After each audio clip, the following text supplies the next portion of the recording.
Hello everyone, स्वागत है एक बार फिर से आपके अपने YouTube channel state PCS hub में। हम सॉल्व कर रहे हैं 70वीं बीपीएससी के लिए टेस्ट सीरीज, और ये संस्कृत आईएएस द्वारा संचालित टेस्ट सीरीज है जिसको हम सॉल्व कर रहे हैं।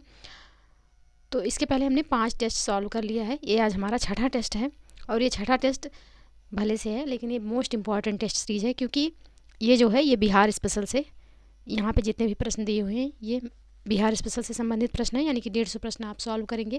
तो इसमें आपको मैथ, रीजनिंग और प्लस बिहार स्पेशल के प्रश्न देखने को मिलेंगे। तो इसको हम सॉल्व करेंगे, और इसका जो पीडीएफ है हमारे टेलीग्राम चैनल पे अपलोड होगा। तो अगर अभी तक आपने टेलीग्राम चैनल नहीं ज्वाइन किया है तो प्लीज़ टेलीग्राम चैनल का लिंक इस वीडियो के डिस्क्रिप्शन बॉक्स में दिया है, वहाँ से आप टेलीग्राम ज्वाइन कर लीजिए ताकि ये पीडीएफ प्राप्त कर सकें। ये पीडीएफ जो है ये बाइलिंगुअल है, यानी कि हिंदी इंग्लिश दोनों में है, तो इसलिए आप टेलीग्राम ज्वाइन करिए ताकि ये पीडीएफ प्राप्त कर सकें। तो जैसा कि आप लोगों को पता होगा कि आपका एग्ज़ाम 13 दिसंबर को है, और अब आपके पास ज़्यादा टाइम शेष नहीं है। तो अच्छे से टेस्ट सीरीज सॉल्व करिए, और जो भी चीज़ें रह जा रही हैं उसको रिवीजन करिए, ज़्यादा से ज़्यादा रिवीजन करिए, करंट अफेयर पर फोकस करिए, और साथ ही बिहार स्पेशल पर। तो चलिए आगे बढ़ते हैं और सॉल्व करते हैं अपना टेस्ट सीरीज।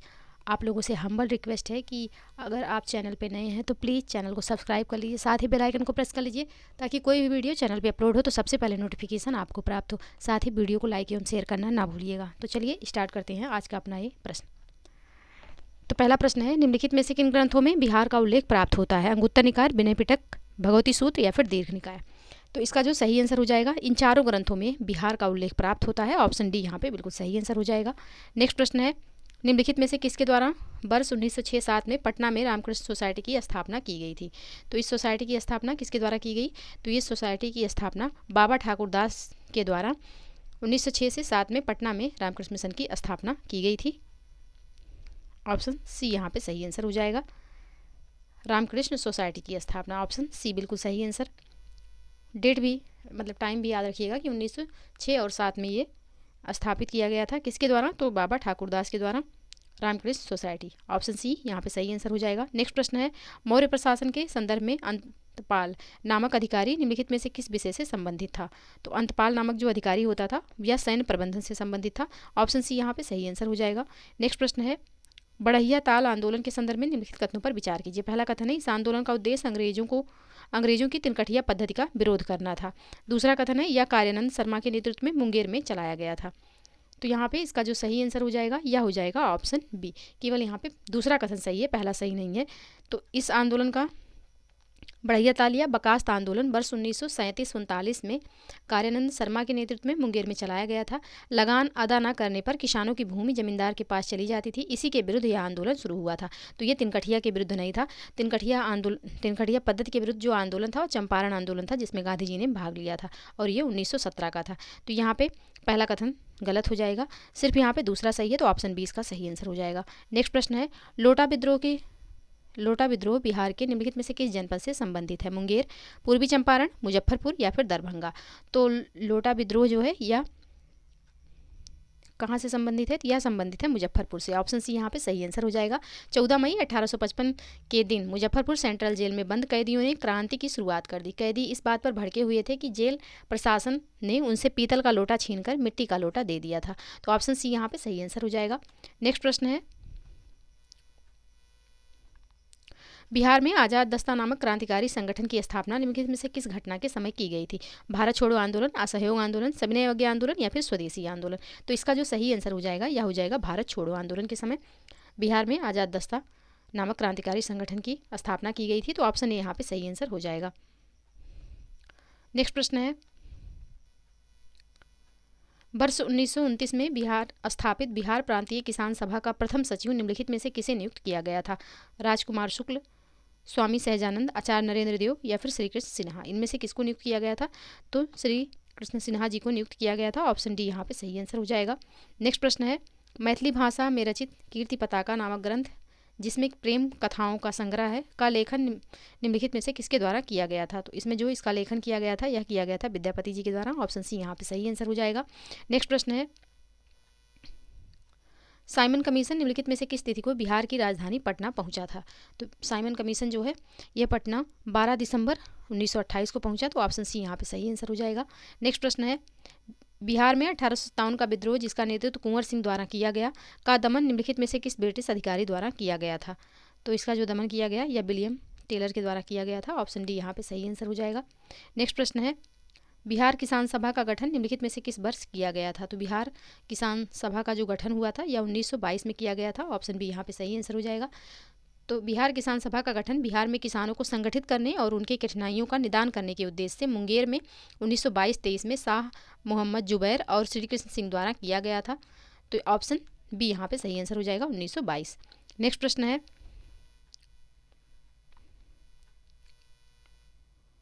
निम्नलिखित युग्मों में से कौन सा सही सुमेलित नहीं? एक तरफ समाचार पत्र है, दूसरी तरफ संपादक दिया हुआ है। दी बिहार हेराल्ड गुरु प्रसाद सेन, बिल्कुल सही सुमेलित है। दी सर्चलाइट सैयद हैदर हुसैन, ये भी सुमेलित है। दी पटना टाइम्स मोहम्मद यूनुस, ये भी सही सुमेलित है। और नूरुल अनवर मौलाना मजहरुल हक, ये यहाँ पे सही सुमेलित नहीं है, क्योंकि नूरुल अनवर जो नामक ये समाचार पत्र था ये मोहम्मद हासिम द्वारा प्रकाशित किया गया था, ना कि मौलाना मजहरुल हक द्वारा। तो ये यहाँ पे गलत हो जाएगा और प्रश्न में पूछा भी गया है कौन सा सुमेलित नहीं है, तो ऑप्शन डी यहाँ पे इसका सही आंसर हो जाएगा।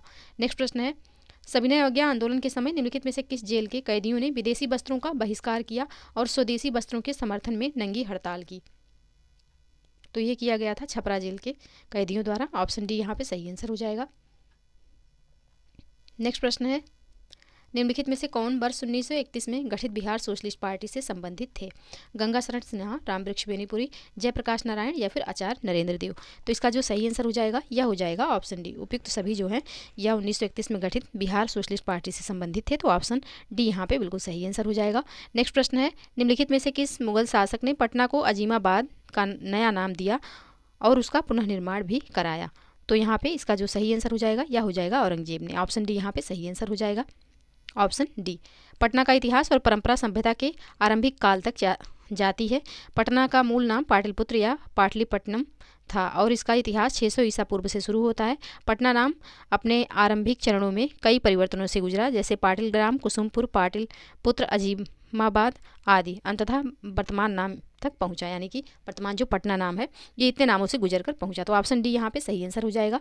पटना का अजीमाबाद नाम औरंगजेब के द्वारा दिया गया। ऑप्शन डी बिल्कुल सही आंसर। नेक्स्ट प्रश्न है, निम्नलिखित विदेशी यात्रियों को उनकी बिहार यात्रा के अनुसार सही क्रम में व्यवस्थित कीजिए तथा नीचे दिए गए कोड का प्रयोग करके सही उत्तर का चयन करिए। तो यहाँ पे इत सिंह, मुल्ला तकिया, मोहम्मद सादिक, मुल्ला बहाबहानी। तो यहाँ पे ये सही क्रम दिया हुआ है 1 2 3 4, ये इसी क्रम में आए थे, तो ऑप्शन ए यहाँ पे सही आंसर हो जाएगा। नेक्स्ट प्रश्न है, वर्ष 1946 में बिहार में महिलाओं के बीच चरखा को लोकप्रिय बनाने के उद्देश्य से निम्नलिखित में से किसने पटना में महिला चरखा समिति की स्थापना की थी? तो महिला चरखा समिति की स्थापना किसके द्वारा की गई थी? या प्रभावती देवी के द्वारा की गई थी। ऑप्शन डी यहाँ पे सही आंसर हो जाएगा। तो राष्ट्रीय आंदोलन के रचनात्मक कार्यक्रमों में भाग लेने वाली महिलाओं में प्रधान अग्रणी नाम प्रभावती देवी का है। वे जयप्रकाश नारायण की पत्नी और ब्रजकिशोर प्रसाद की पुत्री थी। तो ऑप्शन डी यहाँ पे सही आंसर हो जाएगा। नेक्स्ट प्रश्न है, 8वीं शताब्दी ईस्वी में निम्नलिखित में से किस शासक ने बिहार में उदंतपुरी महाबिहार की स्थापना की थी? गोपाल, धर्मपाल, लक्ष्मण सेन या फिर विजय सेन? तो इसका सही आंसर हो जाएगा option D Vijay Sen. Next प्रश्न है, सूची 1 को सूची 2 से सुमेलित करना है।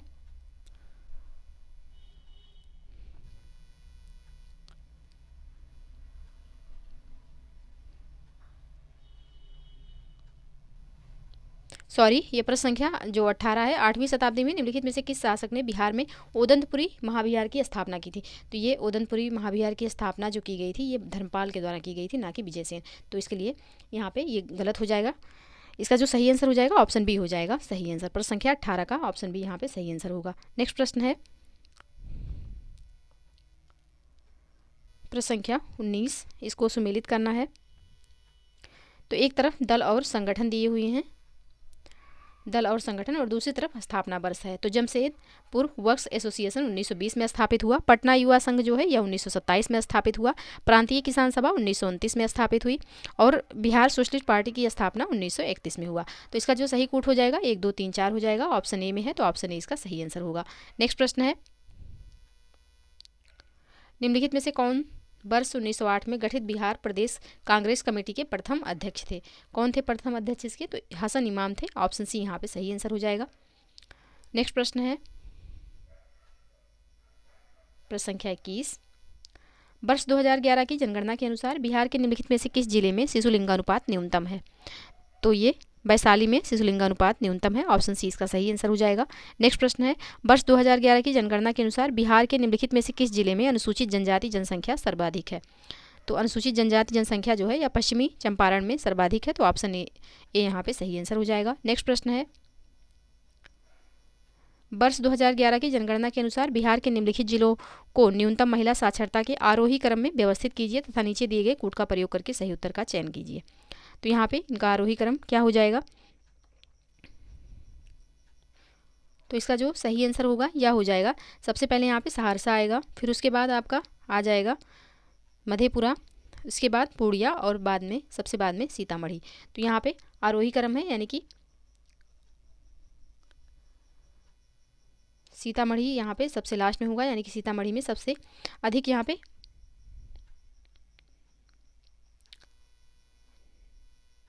सबसे न्यूनतम महिला साक्षरता कहाँ पे आएगा? तो ये हो जाएगा आपका सीतामढ़ी में, क्योंकि आरोही क्रम यहाँ पे निम्नलिखित जिलों को न्यूनतम महिला साक्षरता के आरोही क्रम में व्यवस्थित कीजिए तथा नीचे दिए गए कूट का प्रयोग करके सही उत्तर का चयन कीजिए। तो यहाँ पे इसका जो सही आंसर हो जाएगा यह हो जाएगा आपका ऑप्शन बी। ऑप्शन बी यहाँ पे सही आंसर होगा। नेक्स्ट प्रश्न है, वर्ष 2011 की जनगणना के अनुसार निम्नलिखित में से किस राज्य में पुरुष स्त्री साक्षरता दर का अंतर सर्वाधिक है? तो ये अंतर जो है यह राजस्थान में सर्वाधिक है। ऑप्शन ए यहाँ पे सही आंसर हो जाएगा। तो वर्ष 2011 की जनगणना के अनुसार भारत की साक्षरता दर 73% है, जिसमें पुरुष साक्षरता दर 80.9% तथा महिला साक्षरता दर 64.6% है। इन आंकड़ों के अनुसार भारत में स्त्री पुरुष साक्षरता दर का सर्वाधिक अंतर जो है यह राजस्थान में, जो कि 27.1% है। तो यहाँ पे ऑप्शन ए इसका सही आंसर हो जाएगा। नेक्स्ट प्रश्न है, वर्ष 2011 की जनगणना के अनुसार बिहार के निम्नलिखित में से किस जनपद की ग्रामीण जनसंख्या प्रतिशतता सर्वाधिक है? तो ये जो है ये समस्तीपुर की सर्वाधिक है। ऑप्शन डी यहाँ पे सही आंसर हो जाएगा। नेक्स्ट प्रश्न है, निम्नलिखित में से किस दशक में बिहार की जनसंख्या वृद्धि दर नकारात्मक थी? तो बिहार की जनसंख्या वृद्धि दर 1911 से 21 के बीच में नकारात्मक थी। तो ऑप्शन ए यहाँ पे सही आंसर हो जाएगा। नेक्स्ट प्रश्न है, वर्ष 2011 की जनगणना के अनुसार वर्ष 2020-21 के मध्य बिहार की दशकीय जनसंख्या वृद्धि दर निम्नलिखित में से कितनी थी? तो यह थी आपकी 25.42%। ऑप्शन डी यहाँ पे सही आंसर हो जाएगा। नेक्स्ट प्रश्न है, वर्ष 2011 की जनगणना के अनुसार 2001 से 2011 के दशक में बिहार के लिंगानुपात में निम्नलिखित में से क्या परिवर्तन हुआ है? तो यहाँ पे 1 अंक की कमी आई है। ऑप्शन ए यहाँ पे सही आंसर हो जाएगा। नेक्स्ट प्रश्न है, वर्ष 2011 की जनगणना के अनुसार बिहार के निम्नलिखित में से किस जनपद का जनसंख्या घनत्व न्यूनतम है? तो यहाँ पे कैमूर का जनसंख्या घनत्व जो है यह न्यूनतम है। ऑप्शन डी यहाँ पे सही आंसर हो जाएगा। कैमूर का जो जनसंख्या घनत्व है 488 व्यक्ति प्रति वर्ग किलोमीटर है। तो ऑप्शन डी यहाँ पे सही आंसर हो जाएगा। नेक्स्ट प्रश्न है, वर्ष 2011 की जनगणना के अनुसार बिहार राज्य की पुरुष साक्षरता दर निम्नलिखित में से कितनी है? तो बिहार राज्य की पुरुष साक्षरता दर जो है यह 71.2% है। ऑप्शन डी यहाँ पे सही आंसर होगा। नेक्स्ट प्रश्न है, वर्ष 2011 की जनगणना के अनुसार बिहार के निम्नलिखित में से किस जनपद में अनुसूचित जाति प्रतिशतता न्यूनतम है? तो इसका जो सही आंसर हो जाएगा यह हो जाएगा ऑप्शन बी किशनगंज में। ऑप्शन बी यहाँ पे सही आंसर होगा। नेक्स्ट प्रश्न है, वर्ष 2011 की जनगणना के अनुसार निम्नलिखित में से कौन सा नगरीय जनसंख्या के अनुसार बिहार के जनपदों का सही अवरोही क्रम है? तो इसका जो सही आंसर हो जाएगा यह हो जाएगा भागलपुर, गया, बेगूसराय, मुजफ्फरपुर। तो ऑप्शन बी यहाँ पे सही आंसर हो जाएगा। नेक्स्ट प्रश्न है, वर्ष 2011 की जनगणना के अनुसार बिहार की साक्षरता दर भारत की साक्षरता दर से निम्नलिखित में से कितनी कम है? तो यहाँ पे 11.2% कम है। तो ऑप्शन डी यहाँ पे सही आंसर हो जाएगा। नेक्स्ट प्रश्न है, वर्ष 2011 की जनगणना के अनुसार बिहार के निम्नलिखित जनपदों को जनघनत्व के आधार पर अवरोही क्रम में व्यवस्थित कीजिए तथा नीचे दिए गए कूट का प्रयोग करके सही उत्तर का चयन कीजिए। तो यहाँ पे इसका अवरोही क्रम क्या होगा? तो शिवहर का जो जनसंख्या घनत्व है यह 1880 है और आपका जो वैशाली का है यह 1717 है। दरभंगा का आपका हो जाएगा 1728 और पटना का, तो पटना का जो जनसंख्या घनत्व है 1823 हो जाएगा। तो यहाँ पे इसका जो सही अवरोही क्रम होगा यह हो जाएगा शिवहर, पटना, दरभंगा और वैशाली। तो ऑप्शन बी में है 4, 1, 2, 3। ऑप्शन बी इसका सही आंसर हो जाएगा।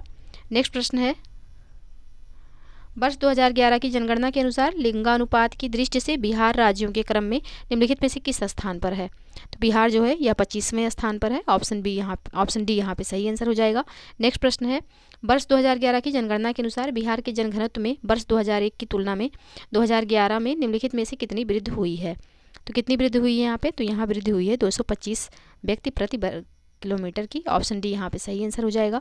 नेक्स्ट प्रश्न है, वर्ष 2011 की जनगणना के अनुसार बिहार में 0 से 6 वर्ष के बच्चों में लिंगानुपात निम्नलिखित में से कितना है? तो यहाँ पे लिंगानुपात 935 है। ऑप्शन ए यहाँ पे सही आंसर हो जाएगा। नेक्स्ट प्रश्न है, वर्ष 2011 की जनगणना के अनुसार बिहार के निम्नलिखित में से किस जनपद में महिला साक्षरता न्यूनतम है? तो महिला साक्षरता न्यूनतम जो है यह पूर्णिया में है। ऑप्शन ए यहाँ पे सही आंसर हो जाएगा। नेक्स्ट प्रश्न है, वर्ष 2011 की जनगणना के अनुसार बिहार के निम्नलिखित में से किस जनपद में सर्वाधिक जनसंख्या वृद्धि दर दर्ज की गई है? तो ये जनसंख्या वृद्धि दर जो दर्ज की गई है यह मधेपुरा में दर्ज की गई है। ऑप्शन बी यहाँ पे सही आंसर हो जाएगा। वर्ष 2011 की जनगणना के अनुसार बिहार की दशकीय वृद्धि दर 25.42% है, जो राष्ट्रीय औसत से 17.7% अधिक है। वर्ष 2011 की जनगणना में बिहार में सर्वाधिक जनसंख्या वृद्धि जो है मधेपुरा में दर्ज की गई है, जो 31.12% है। इसके बाद किशनगंज, अररिया तथा खगड़िया का स्थान आता है। तो ऑप्शन बी यहाँ पे सही आंसर हो जाएगा। नेक्स्ट प्रश्न है, 26 नवंबर 2023 को जारी जाति आधारित सर्वेक्षण रिपोर्ट 2022-23 के अनुसार बिहार में जातियों की संख्या निम्नलिखित में से कितनी है? तो बिहार में जातियों की संख्या 215 है। ऑप्शन डी यहाँ पे सही आंसर हो जाएगा। नेक्स्ट प्रश्न है, निम्नलिखित में से किन्हें पेरिस पैरालंपिक 2024 के उद्घाटन समारोह के लिए भारतीय दल के ध्वजवाहक के रूप में चुना गया था? तो यहाँ पे सुमित अंतिल और भाग्यश्री जाधव को चुना गया था। ऑप्शन डी यहाँ पे सही आंसर हो जाएगा। नेक्स्ट प्रश्न है, हाल ही में समाचारों में रहे चक्रवात एम्पिल ने निम्नलिखित में से किस देश को प्रभावित किया था? तो एम्पिल जो है इसने प्रभावित किया था जापान को। ऑप्शन बी यहाँ पे सही आंसर हो जाएगा। नेक्स्ट प्रश्न है, हाल ही में संयुक्त राज्य अमेरिका में निर्मित स्टैच्यू ऑफ यूनियन निम्नलिखित में से किससे संबंधित है? तो स्टैच्यू ऑफ यूनियन जो है यह संबंधित है भगवान हनुमान से। ऑप्शन सी यहाँ पे सही आंसर हो जाएगा। नेक्स्ट प्रश्न है, हाल ही में आयोजित किए गए संयुक्त सैन्य अभ्यास मित्रशक्ति 2024 के संदर्भ में निम्नलिखित कथनों पर विचार कीजिए। पहला कथन है, यह भारत और फ्रांस की सेनाओं के मध्य आयोजित होने वाला द्विपक्षीय सैन्य अभ्यास है। दूसरा कथन है, इसका आयोजन विशाखापत्तनम में किया गया है। तीसरा कथन है, यह इस अभ्यास का 10वां संस्करण है। तो यहाँ पे इसका जो सही आंसर हो जाएगा, कौन सा यहाँ पे सही है? तो ऑप्शन बी इसका सही आंसर हो जाएगा। केवल तीसरा कथन सही है, पहला एवं दूसरा यहाँ पे सही नहीं है। तो ऑप्शन बी यहाँ पे सही आंसर होगा। नेक्स्ट प्रश्न है,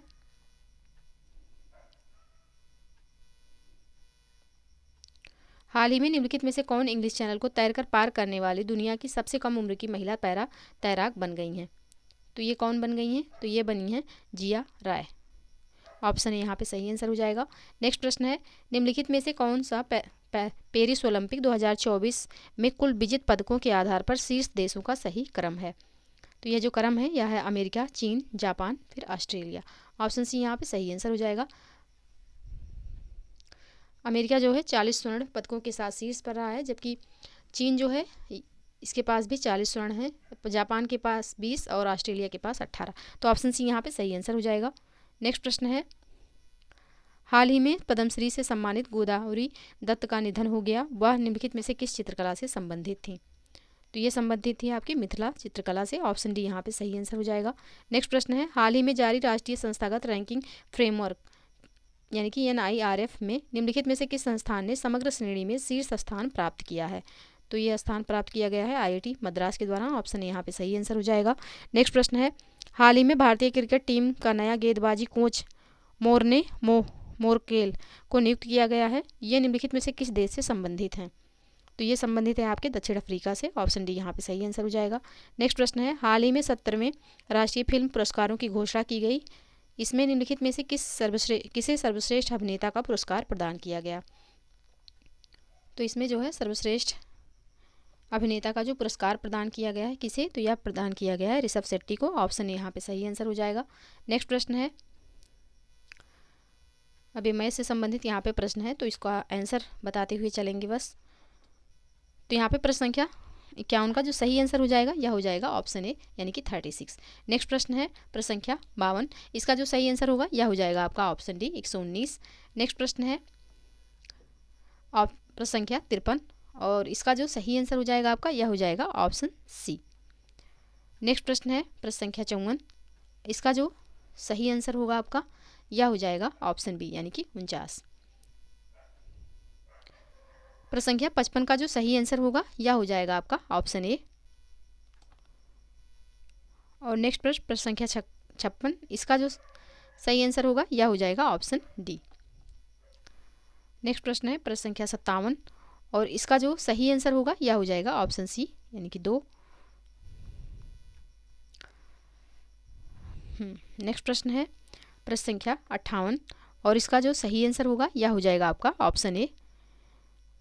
प्रश्न संख्या 59 और इसका सही आंसर जो होगा यह हो जाएगा ऑप्शन ए। नेक्स्ट प्रश्न है प्रश्न संख्या 60 और इसका जो सही आंसर होगा यह हो जाएगा ऑप्शन ए यानी कि 128। नेक्स्ट प्रश्न है प्रश्न संख्या 61 और इसका जो सही आंसर होगा यह हो जाएगा ऑप्शन डी। नेक्स्ट प्रश्न है प्रश्न संख्या 62 और इसका सही आंसर होगा ऑप्शन बी यानी कि 10 सेंटीमीटर। नेक्स्ट प्रश्न है प्रश्न संख्या 63 और इसका जो सही आंसर हो जाएगा यह हो जाएगा आपका ऑप्शन सी। नेक्स्ट प्रश्न है दिए गए विकल्पों में से लुप्त संख्या को चुनिए और यहाँ पे जो लुप्त संख्या है वह हो जाएगी आपकी 13। ऑप्शन ए यहाँ पे सही आंसर होगा। नेक्स्ट प्रश्न है दिए गए विकल्पों में से लुप्त संख्या को चुनिए, तो यहाँ पे इसका जो सही आंसर हो जाएगा यह हो जाएगा ऑप्शन बी 115। नेक्स्ट प्रश्न है दी गई श्रृंखला में समान पैटर्न का अनुसरण करते हुए लुप्त संख्या ज्ञात कीजिए, तो यहाँ पे जो लुप्त संख्या हो जाएगी यह हो जाएगी ऑप्शन बी 96। नेक्स्ट प्रश्न है यहाँ पे एक कूट भाषा में पॉइंट को, तो इसका जो सही आंसर हो जाएगा यह हो जाएगा ऑप्शन ए। नेक्स्ट प्रश्न है दिए गए विकल्पों में से उस शब्द का चयन कीजिए जो निम्नलिखित श्रृंखला में प्रश्न चिन्ह को प्रतिस्थापित करेगा, तो इसका जो सही आंसर हो जाएगा यह हो जाएगा आपका ऑप्शन बी। नेक्स्ट प्रश्न है प्रश्न संख्या 69 और इसका जो सही आंसर हो जाएगा यह हो जाएगा ऑप्शन सी।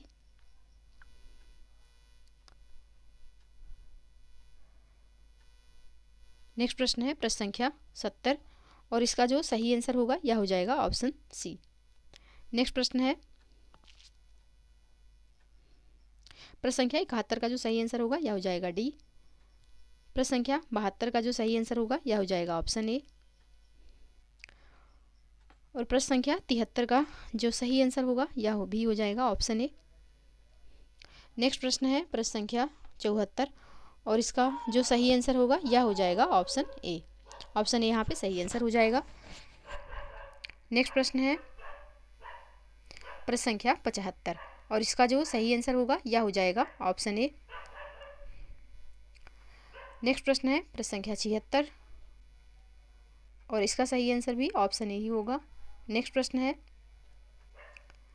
प्रश्न संख्या 77, इसका सही आंसर हो जाएगा ऑप्शन बी यानी कि 10 किलोमीटर।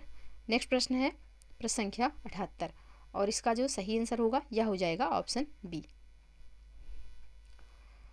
अब यहाँ पे प्रश्न संख्या 79 है, दिए गए विकल्पों में से लुप्त संख्या को चुनिए, तो इसका जो सही आंसर हो जाएगा यह हो जाएगा आपका ऑप्शन ए यानी कि 53। ऑप्शन ए यहाँ पे सही आंसर होगा। नेक्स्ट प्रश्न है